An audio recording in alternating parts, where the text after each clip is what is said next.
فأنا ناصح لإخواني بالصدع بالحق تبيض وجوههم. السكوت في مسألة الحزبية يضرها، فاصدع بما تؤمر وأعرض عن المشركين. سلامي على دماج ورجالها والشيخ يحيى ودار العلم يا سعد بانيها. Bismillahirrahmanirrahim. Alhamdulillah wassalatu wassalamu ala Rasulillah wa ala alihi wa sahbihi wa kita lanjutkan ya kan kajian kita dari kitab tafsir. Kita masuk pada ayat yang ke-92 dari surat Al-Maidah di mana Allah Subhanahu wa taala berfirman, wa ati'u Allah wa ati'ur Rasul wahdharu, dan taatilah Allah dan taatilah Rasul, wahdharu, dan berhati-hatilah. Di sini Allah Subhanahu wa taala tidak menyebutkan maf'ul bih. Dalam ayat ini Allah Subhanahu wa taala tidak menyebutkan apa yang harus dijadikan sebagai bahan perhatian. Hati-hatilah kalian. Dari apa? Allah tidak sebutkan. Allah hapus apa yang harus diwanti-wanti oleh mereka. Ya Allah. Liya'um kulla mukhalafah wa ma'siyah. Agar bermakna umum. Mencakup semua penyelisihan dan kemaksiatan. Hati-hati, nggak disebutkan dari apa, supaya maknanya umum. Hati-hati dari setiap pelanggaran, dari setiap penyelisihan, dari setiap maksiat. Makanya nggak disebutkan dari apanya di sini. Mahfum ya? Sawa'un fi hadhil ayah au ghairi. Baik terkait dengan ayat ini yang baru saja dibacakan atau ayat-ayat yang lain. Ayat yang baru dibacakan terkait dengan pengharaman 4 hal, yaitu khamar, maisir, ansab, dan juga azlam. Sehingga Allah SWT ingin menyuruh kita berhati-hati dari pelanggaran terkait ayat yang baru dibacakan maupun terkait dengan ayat-ayat yang lainnya. Semua pelanggaran, hati-hati kalian. Makanya nggak disebutkan oleh Allah satu jenis tertentu. Hati-hati dari ini, hati-hati dari ini. Tidak. Supaya faedahnya apa ini? Umum. Mencakup semua pelanggaran, kalian wajib berhati-hati darinya. Paham? Nah, makanya nggak disebutkan di sini apa yang mau dihati-hatikan. Nah, fa in tawallaitum, kalau kalian berpaling, tidak mau tunduk kepada apa yang disampaikan oleh Allah Subhanahu wa taala, baik terkait perintah maupun larangan. Kalau kalian berpaling, dikasih perintah tidak mau dilaksanakan, dikasih larangan tidak ditinggalkan, ini maknanya at-tawalli. Kalau kalian berpaling, innama ala rasulinal balaghul mubin. Sesungguhnya yang menjadi kewajiban Rasul kami itu hanyalah penyampaian yang jelas. Dia cuma kami suruh untuk menjelaskan saja. Dia tidak ada kewajiban untuk memaksa kalian untuk mengikuti apa yang dia sampaikan. Tidak. Itu bukan urusan dia. Hidayahnya kalian itu di tangan kami. Sehingga Rasul kami itu sudah selesai tugasnya. Dengan semata-mata menyampaikan kepada kalian dengan penjelasan yang jelas, tugas Nabi yang kami utus sudah selesai. Dia tidak ada kewajiban untuk memaksa kalian mengikuti apa yang dia sampaikan. Dan juga kemudorotannya juga bukan atas Nabi kami itu, Rasulnya kami. Kemudorotan atas berpalingnya kalian itu atas diri kalian sendiri. Sehingga nggak ada ruginya sama Nabi yang kami utus itu. Dia telah melaksanakan tugasnya dengan sebaik-baiknya, selesai. Adapun kalian mau menerima atau berpaling, itu tugas kalian. Mahfum ini makna ayatnya ya. Fa in tawallaitum, kalau kalian berpaling maka ketahuilah bahwasanya sesungguhnya tugas Rasul kami itu hanya menyampaikan dengan penyampaian yang jelas. Nah, adapun hidayahnya manusia, hidayahnya irsyad, wa taufik ini hanya, atau hidayah taufik ini hanya di tangan Allah Subhanahu wa taala.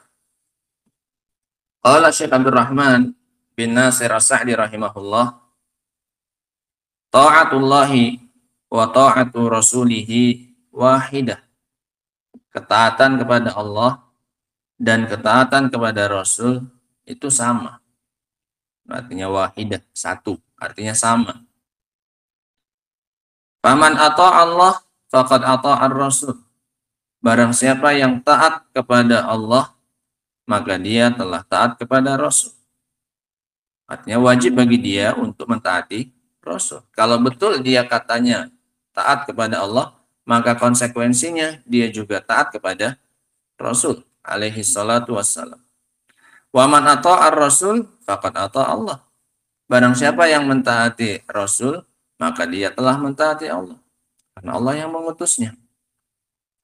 Wa dzalika syamilun lil qiyami bima amara Allahu bihi wa rasuluhu minal a'mali wal aqwali az-zahirah wal batinah. Dan ini ketaatan yang diperintahkan dalam ayat atiullah wa atiur rasul. Ketaatan ini mencakup melaksanakan semua yang Allah perintahkan dan juga Rasulnya sallallahu alaihi wasallam. Baik berupa amalan ataupun ucapan. Baik yang zahir maupun yang batin. Semuanya wajib untuk ditaati. Apa yang disampaikan oleh Allah dan juga disampaikan oleh Rasul sallallahu alaihi wasallam. Karena ketaatan kepada keduanya adalah sama, tidak bisa dibeda-bedakan. Wal wajibah wal mustahabbah. Baik perkara yang wajib maupun perkara yang sunnah. Karena kedua-duanya diperintahkan. Hanya saja yang satu wajib, yang satu mustahab. Adapun dari sisi perintah, kedua-duanya diperintahkan untuk dilaksanakan. Cuman penekanannya saja yang beda. Yang wajib jauh lebih ditekankan daripada yang mustahab. Tapi masuk ke dalam catatan cakupan ketaatan tidak masuk. Sehingga kalau disuruh taatlah kepada Allah dan Rasulnya, ini mencakup perkara yang wajib, juga mencakup perkara yang mustahab. Nah, al-muta'alliqah bihuquqillah wa huquqi khalqi. Baik yang terkait dengan haknya Allah Subhanahu wa taala, ini ibadat. Atau yang terkait dengan haknya para makhluk. Ini muamalat. Semuanya wajib ditaati. Rasul nyampaikan kalau kalian jual beli maka begini, maka wajib ditaati. Ini terkait dengan haknya siapa? Hamba, haknya makhluk. Disuruh sholat begini, disuruh zakat dan yang lain, maka ditaati terkait dengan haknya Allah Subhanahu wa taala. Sehingga baik yang terkait dengan hak Allah ataupun terkait dengan haknya para makhluk, ini wajib untuk ditaati Allah dan Rasulnya sallallahu alaihi wasallam. Wal intiha amma naha Allah wa rasuluhu anhu kadzalik. Dan berhenti dari apa yang dilarang oleh Allah dan juga Rasulnya juga sama seperti itu. Sehingga ketaatan ini dari dua sisi. Melakukan yang diperintahkan oleh Allah dan Rasulnya dan meninggalkan larangan Allah dan Rasulnya. Itu baru seorang dikatakan apa ini? Taat. Baru dikatakan hamba yang taat. Kalau dia melaksanakan dua sisi ini. Sisi perintah dan sisi larangan. Dua-duanya dia taat.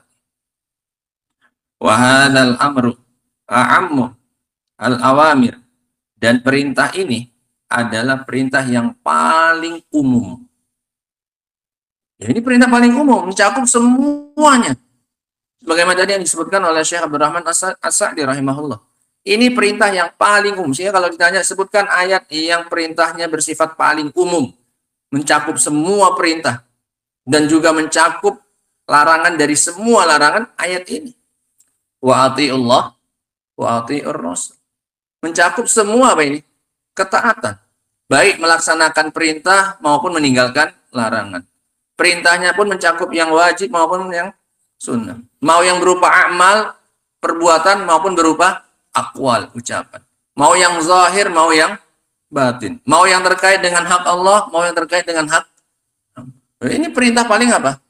Paling umum, mencakup semua perintah sudah masuk di situ. Dan mencakup larangan dari semua yang dilarang juga. Karena bagian dari ketaatan kepada Allah Subhanahu wa taala. Namanya Rasul kadang merintah, kadang melarang.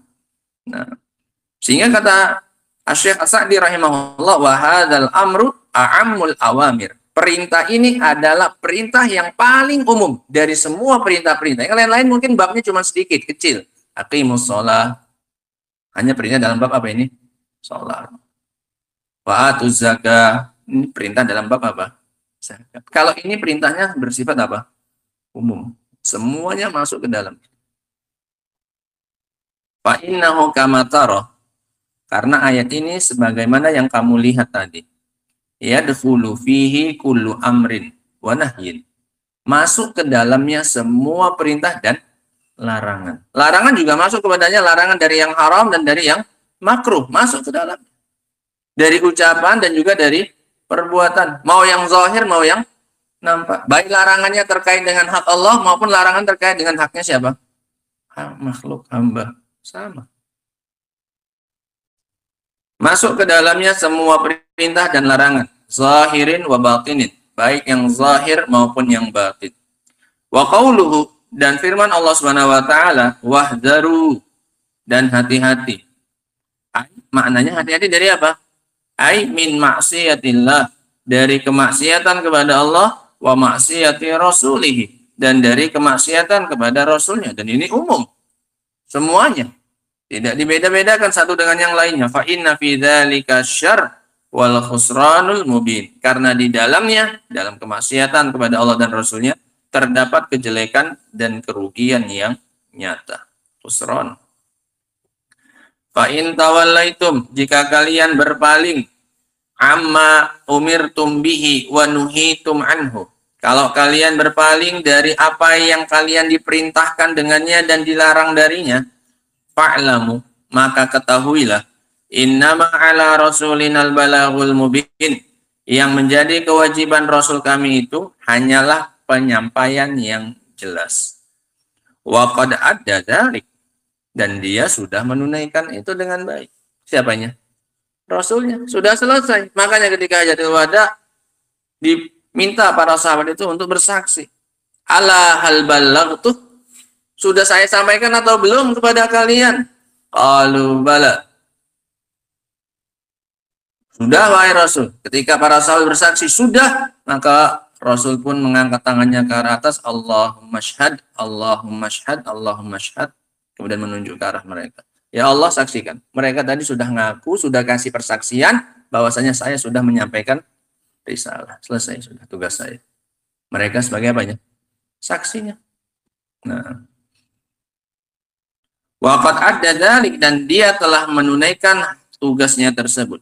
Fa in ihtadaitum, kalau kalian mau mengikuti petunjuknya Rasul kami itu, fali anfusikum, maka manfaatnya untuk diri kalian, bukan untuk siapa-siapa. Allah nggak butuh ketaatan kalian.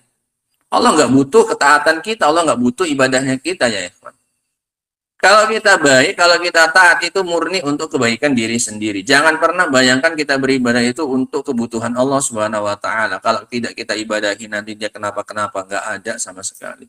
Allah nggak butuh kepada makhluknya sedikit pun. Fali anfusikum, maka itu manfaatnya untuk diri kalian.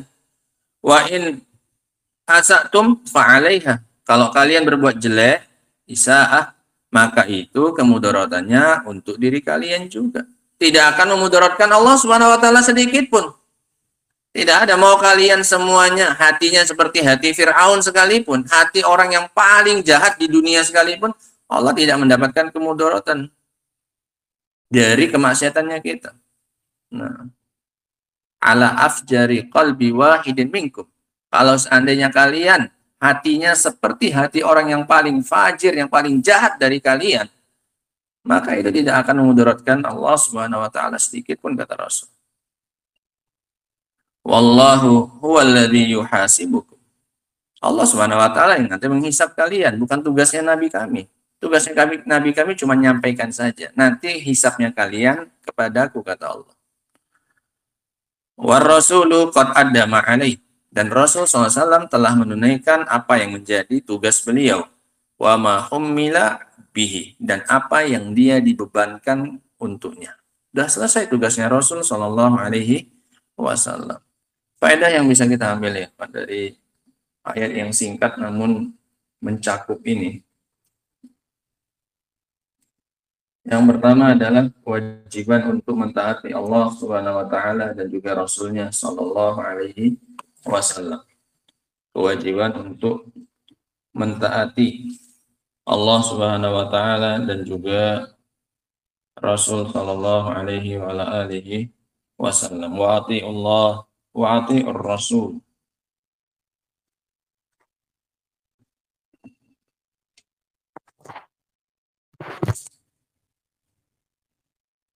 Kewajiban untuk mentaati Allah dan mentaati Rasul.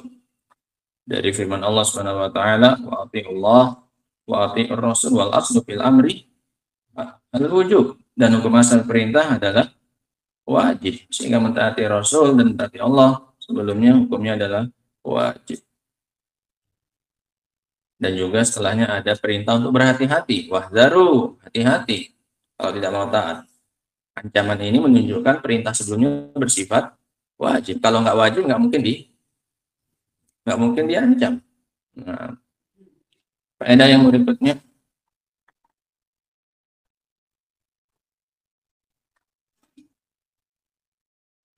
ar-raddu ala man yaqulun yajibul akhdhu bil Qur'an faqat duna sunnah. Bantahan bagi orang yang mengatakan hanya wajib mengambil apa yang datang dari Al-Quran tanpa as-sunnah. Bantahan kepada orang yang mengatakan hanya wajib mengambil dari Al-Quran tanpa sunnah.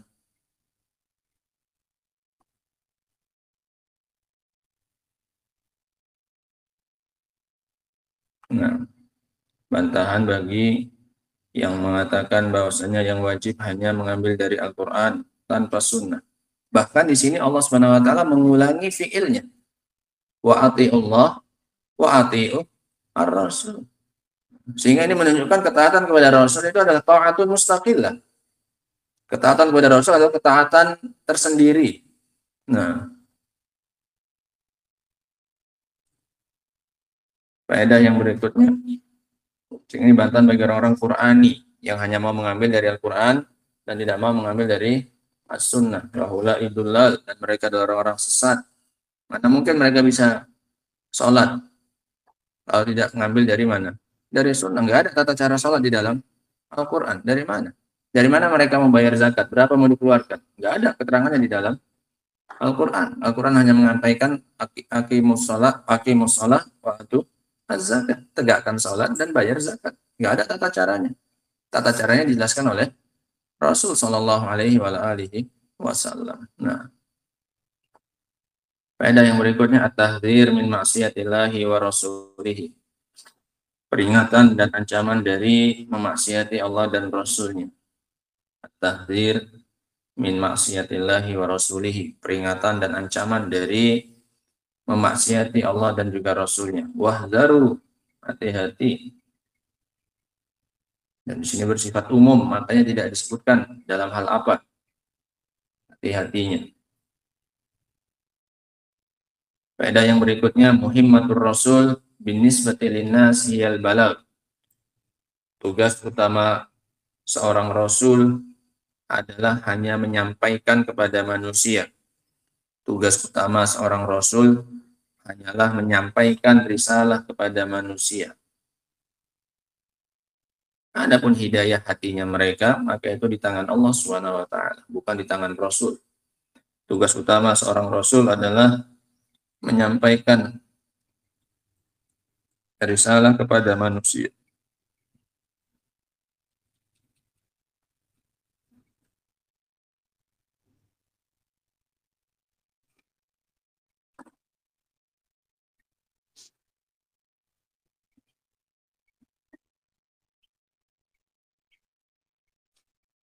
Faedah yang berikutnya, man tawalla an ta'atillah wa rasulihi fa innama dararu tawallihi ala nafsi.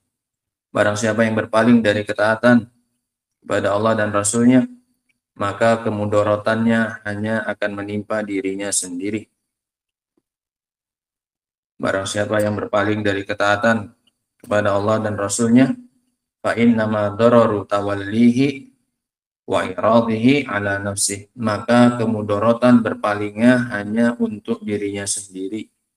la ala rasul, tidak akan menimpa rasul sedikit pun, apalagi Allah Subhanahu wa taala.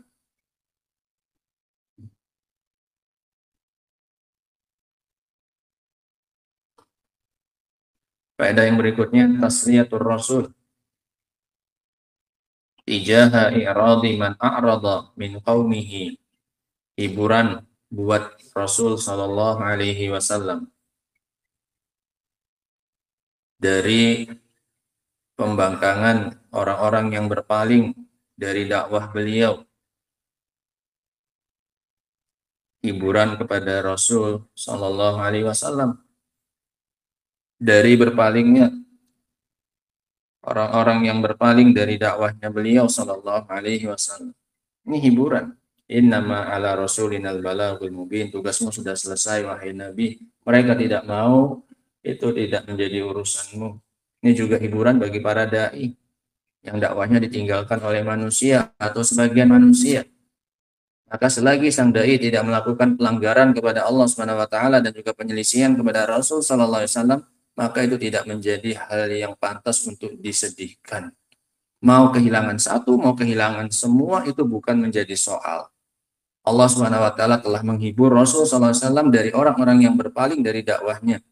Dan juga Rasul SAW menyebutkan bahwasanya ada nabi yang tidak punya bahkan pengikut sama sekali. Wan nabiyya wa laisa ma'ahu ahad, wan nabiyya wa ma'ahu rajulu war rajulan. Ada nabi yang hanya punya pengikut satu atau dua. Ini kayak gini udah terlalu banyak yang ikut, yang mau dengar kajianmu itu udah terlalu terlalu banyak. Ada nabi yang nggak ada yang mengikutinya satu orang pun. Ada nabi yang cuma punya pengikut berapa? Satu atau dua.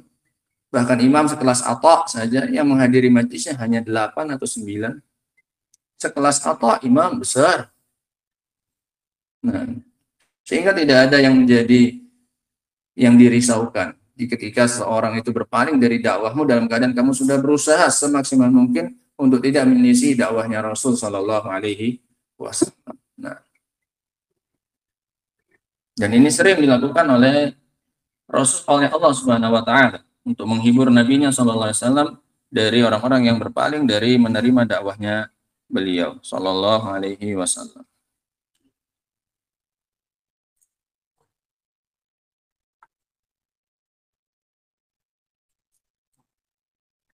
Faedah yang berikutnya, man lam tablughur risalah fahuwa ma'dzur. Orang yang tidak sampai kepadanya risalah Nabi sallallahu alaihi wasallam, maka dia mendapatkan uzur. Orang yang tidak sampai kepadanya risalah Nabi sallallahu alaihi wasallam, maka dia mendapatkan uzur. Orang yang tidak sampai kepadanya risalah Nabi sallallahu alaihi wasallam, fahuwa ma'dzur, maka dia dapat uzur. Orang-orang yang tinggal di pedalaman yang tidak sampai ke sana dakwah Islam dan yang semisal itu, maka mereka dapat uzur.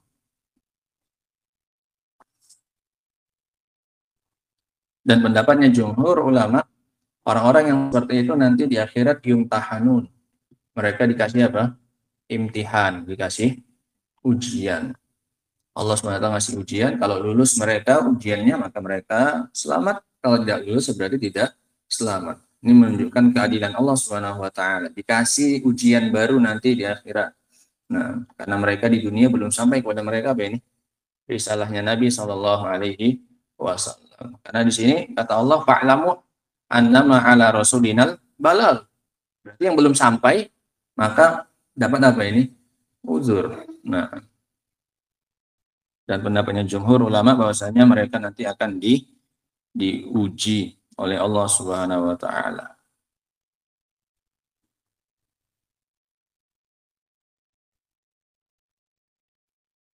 Faedah yang berikutnya, penjagaan Islam terhadap umatnya dari semua perkara yang memudaratkan mereka dalam agama maupun dunia mereka.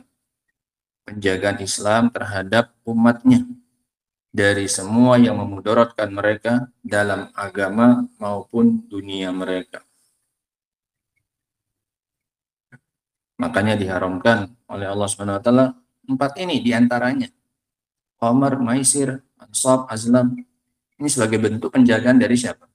Dari Allah Subhanahu wa taala kepada umatnya agar tidak sampai kepada mereka kemudaratan. baik yang menimpa agama mereka maupun menimpa dunia mereka. Nah, wallahu taala a'lam bishawab. Adapun faedah yang lainnya dan ayat yang berikutnya, ayat yang 93 insyaallah taala akan kita baca pada pertemuan berikutnya insyaallah taala. Wa akhiru da'wana alhamdulillahi rabbil alamin. Subhanakallahumma bihamdika asyhadu an la ilaha illa anta astaghfiruka wa atubu ilaik. Walhamdulillahi rabbil alamin.